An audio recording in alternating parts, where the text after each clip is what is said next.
गणानान्वा गणपतिं भावये कविं विनाशं यत्तां ब्रह्मणां ब्रह्मणकुलान शुक्रनवदव श्रीनाथनं शुभकस्य गन्धस्ताकिलो गदगणगा लम्बोसविनोत्तमागणादिवा समगतगणायदे शुक्लां पत्रकृशं यजोनचरुपदं प्रसन्नवृद्धाय सर्वेन्द्रावगां तये क्षेमदेवायदम्नाय वस्त्रेन्द्रोर्थप्रवान् वस्त्रपूजाश्वेद वस्त्रस्ताक्षरिष्टमे वस्त्रनामृहस्पतिर्तयो महापादे उमय सर्वं कलितब्रह्मादे तुङ्गाक्षादात्मा सनित्यम् ओम कुटुंबक्षे सत्यं कट ಮಾಡಿದ್ರೆ ಹೆಂಗ ಆಗ್ತದೆ ಹಾಕಿದ್ವಿ ಸರ್ ನಾವು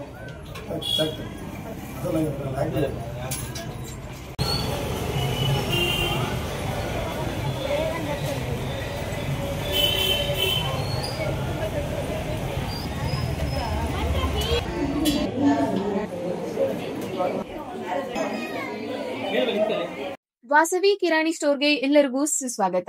ನಮ್ಮ ಇಷ್ಟ ದೇವತೆಯಾದ ವಾಸವಿ ಮಾತೆಯ ಚರಿತ್ರೆಯನ್ನ ತಿಳಿದುಕೊಳ್ಳೋಣ ಬನ್ನಿ. ಇಂದಿನ ಆಂಧ್ರ ಪ್ರದೇಶದ ಪೆನಗೊಂಡ ಎಂಬ ಸುಂದರವಾದ ರಾಜ್ಯ. ಆ ರಾಜ್ಯವನ್ನು ದಂಪತಿಗಳಾದ ಕುಸುಮಶ್ರೇಷ್ಠಿ ಮತ್ತು ಕುಸುಮಾಂಬೆ ಎಂಬುವವರು ಆಳುತ್ತಿದ್ದರು. ಆ ರಾಜ್ಯದಲ್ಲಿ ಎಲ್ಲರೂ ಸುಖ, ಶಾಂತಿ, ನೆಮ್ಮದಿಯಿಂದಿದ್ದರು. ಕಾರಣ ಆ ದಂಪತಿಗಳು ಪರಮೇಶ್ವರನ ಪರಮ ಭಕ್ತರಾಗಿದ್ದರು.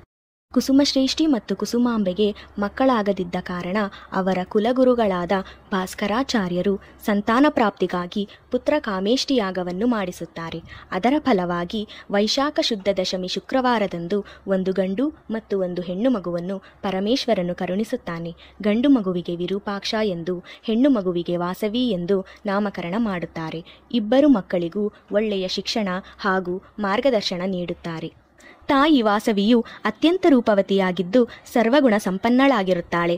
ಅವಳಿರುವೆಡೆ ಸುಖ, ಸಂತೋಷ, ಸಂತೃಪ್ತಿ, ನೆಮ್ಮದಿಯಿಂದೊಳಗೂಡಿ ರಾಜ್ಯ ಸುಭೀಕ್ಷವಾಗಿರುತ್ತಿತ್ತು. ವಾಸವಿ ಮಾತೆಯ ಪಾದಸ್ಪರ್ಶದಿಂದ ಬರಡು ಭೂಮಿಯೂ ಸಹ ಹಸಿರು ಸಿರಿ ಸಂಪನ್ಮೂಲಗಳಿಂದ ಕಂಗೊಳಿಸುತ್ತಿತ್ತು.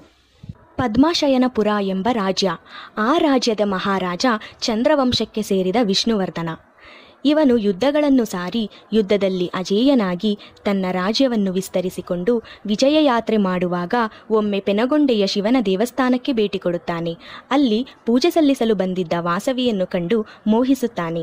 ವಾಸವಿಯನ್ನು ಮದುವೆಯಾಗಬೇಕೆಂದು ನಿರ್ಧರಿಸಿ ಮಂತ್ರಿಗಳ ಬಳಿ ತನ್ನ ಆದೇಶವನ್ನು ಕುಸುಮಶ್ರೇಷ್ಠಿಗೆ ಕಳುಹಿಸುತ್ತಾನೆ. ಇದಕ್ಕೆ ಒಪ್ಪದಿದ್ದರೆ ಯುದ್ಧ ಸಾರುತ್ತೇನೆ ಎಂದು ಹೇಳುತ್ತಾನೆ. ಈ ಸಮಾಚಾರವನ್ನು ಕುಸುಮಶ್ರೇಷ್ಠಿ ವಾಸವಿಗೆ ತಿಳಿಸಿದಾಗ ವಾಸವಿಯು ತಾನು ಪರಶಿವನಿಗೆ ಸಮರ್ಪಿತಳಾದ ಕಾರಣ ನಾನು ಯಾರನ್ನೂ ವಿವಾಹವಾಗುವುದಿಲ್ಲವೆಂದು ತನ್ನ ನಿರ್ಧಾರ ತಿಳಿಸುತ್ತಾಳೆ. ಇದನ್ನು ತಿಳಿದ ಮಹಾರಾಜ ವಿಷ್ಣುವರ್ಧನ ಯುದ್ಧವನ್ನು ಘೋಷಿಸುತ್ತಾನೆ. ಯುದ್ಧದಲ್ಲಿ ಗೆದ್ದು ವಾಸವಿಯನ್ನು ಪಡೆಯಬೇಕೆಂದು ನಿರ್ಧರಿಸುತ್ತಾನೆ. ಅಹಿಂಸಾ ಪ್ರಿಯಳಾದ ವಾಸವಿಯು ರಾಜನೊಂದಿಗೆ ಯುದ್ಧ ಬೇಡವೆಂದು ತಿಳಿಸಿ ತಾನು ಅಗ್ನಿದೇವರಿಗೆ ಸಮರ್ಪಿಸಿಕೊಳ್ಳುತ್ತೇನೆ ಎಂದು ಪ್ರತಿಜ್ಞೆ ಮಾಡುತ್ತಾಳೆ. ತನ್ನ ತಂದೆ ತಾಯಿಯನ್ನು ಒಪ್ಪಿಸಿ ಅಗ್ನಿ ಪ್ರವೇಶಕ್ಕೆ ಸಿದ್ಧಳಾಗುತ್ತಾಳೆ. ಅದನ್ನು ಕಂಡು 102 ಗೋತ್ರದವರು ತಾವೂ ಅಗ್ನಿ ಪ್ರವೇಶ ಮಾಡುವುದಾಗಿ ನಿರ್ಧರಿಸುತ್ತಾರೆ. ಭಾಸ್ಕರಾಚಾರ್ಯರ ನೇತೃತ್ವದಲ್ಲಿ ಬ್ರಹ್ಮಕುಂಡವೆಂಬ ಪ್ರದೇಶದಲ್ಲಿ ಅಗ್ನಿಕುಂಡಗಳು ಸಿದ್ಧವಾಗುತ್ತದೆ. ವಾಸವಿಯ ಜೊತೆಗೆ 102 ಗೋತ್ರದ ದಂಪತಿಗಳು ಅಗ್ನಿ ಪ್ರವೇಶವನ್ನು ಮಾಡುತ್ತಾರೆ. ಅಗ್ನಿ ಪ್ರವೇಶದ ನಂತರ ವಾಸವಿಯು ಕನ್ನಿಕಾ ಪರಮೇಶ್ವರಿಯಾಗಿ ಪ್ರತ್ಯಕ್ಷಗೊಂಡು ಎಲ್ಲರಿಗೂ ದಿವ್ಯ ದರ್ಶನವನ್ನು ನೀಡುತ್ತಾಳೆ. ಹಾಗೂ ತನ್ನ ಜೊತೆ ಅಗ್ನಿ ಪ್ರವೇಶ ಮಾಡಿದ ಎಲ್ಲ 102 ಗೋತ್ರದವರನ್ನು ನಾನು ಕಾಪಾಡುತ್ತೇನೆ. ಯಾರು ನನ್ನನ್ನು ಭಕ್ತಿಯಿಂದ ಪೂಜಿಸುವರೋ ಅವರೆಲ್ಲರನ್ನೂ ಕಾಪಾಡುತ್ತೇನೆ. ಆರ್ಯವೈಶ್ಯರಾದ ನೀವೆಲ್ಲರೂ ಯಾವಾಗಲೂ ನ್ಯಾಯ, ನೀತಿ, ಧರ್ಮದಿಂದ ವ್ಯಾಪಾರ ವಹಿವಾಟುಗಳನ್ನು ನಡೆಸಿ ಸಮಾಜದ ಏಳಿಗೆಗೆ ಶ್ರಮಿಸಬೇಕೆಂದು ಆದೇಶಿಸಿ ಸದಾ ನಿಮ್ಮನ್ನು ಕಾಪಾಡುವುದಾಗಿ ತಿಳಿಸಿದಳು. ಯುದ್ಧಕ್ಕೆ ಬಂದಿದ್ದ ರಾಜನು ಅಗ್ನಿಕುಂಡದಲ್ಲಿದ್ದ ವಾಸವಿಯನ್ನು ಕಂಡು ಅವಳನ್ನು ತನ್ನವಳನ್ನಾಗಿಸಿಕೊಳ್ಳುವ ಮೋಹದಲ್ಲಿ ಅಗ್ನಿಕುಂಡಕ್ಕೆ ಹಾರಿ ಪ್ರಾಣ ಬಿಡುತ್ತಾನೆ. ವಾಸವಿಯು ಹುಟ್ಟಿದ ದಿನವನ್ನು ವಾಸವಿ ಜಯಂತಿ ಎಂದು ಹಾಗೂ ಅಗ್ನಿಪ್ರವೇಶದ ದಿನವನ್ನು ವಾಸವಿಯ ಅಗ್ನಿಪ್ರವೇಶದ ದಿನವೆಂದು ಎಲ್ಲಾ ಆರ್ಯವೈಶ್ಯ ಕುಲ ಬಾಂಧವರು ಆಚರಿಸಿಕೊಂಡು ಬಂದಿದ್ದಾರೆ. ಶ್ರೀ ವಾಸವಿ ಮಾತೆಯ ಅನುಗ್ರಹದಿಂದ ವೈಶ್ಯರು ವ್ಯಾಪಾರದಲ್ಲಿ ಅಭಿವೃದ್ಧಿಯನ್ನು ಹೊಂದಿರುತ್ತಾರೆ. ವ್ಯಾಪಾರದಲ್ಲಿ ಮುಖ್ಯವಾದದ್ದು ಕಿರಾಣಿ ಅಂಗಡಿ.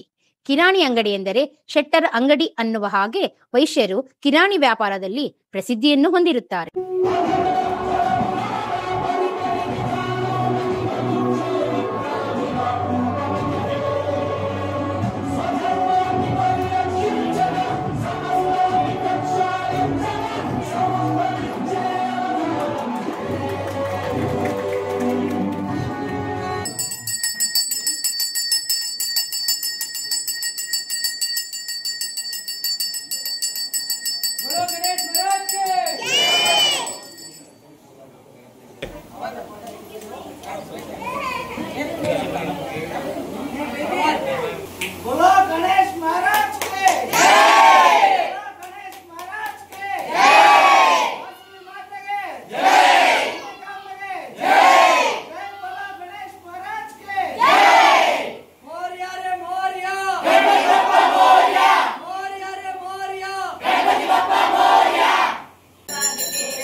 Coin happy, never do blessings again.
ಮುಂದುವರಿಸ್ತಾರ ಮಾಡು ಇಲ್ಲವೇ ಮಡಿ ಡೂ ಆರ್ ಡೈ ರೈಡ್ ಇದು ರೈಡಲ್ಲಿ ಆದ್ರೆ ಅಸ್ಲಾಂ ಇನಾಮ್ದಾರ್ ಹತ್ರ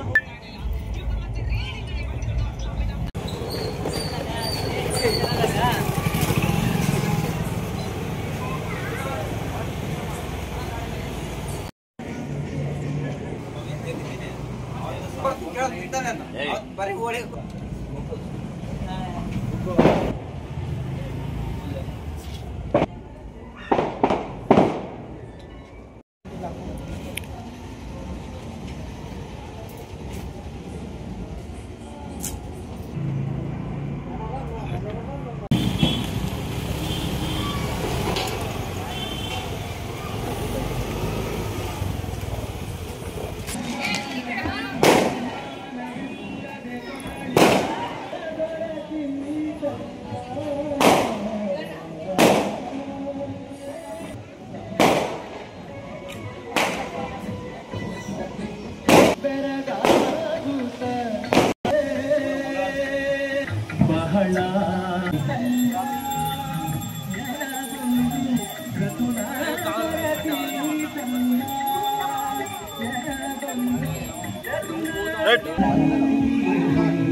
ಪ್ರೀತಿಯು ಇಲ್ಲದ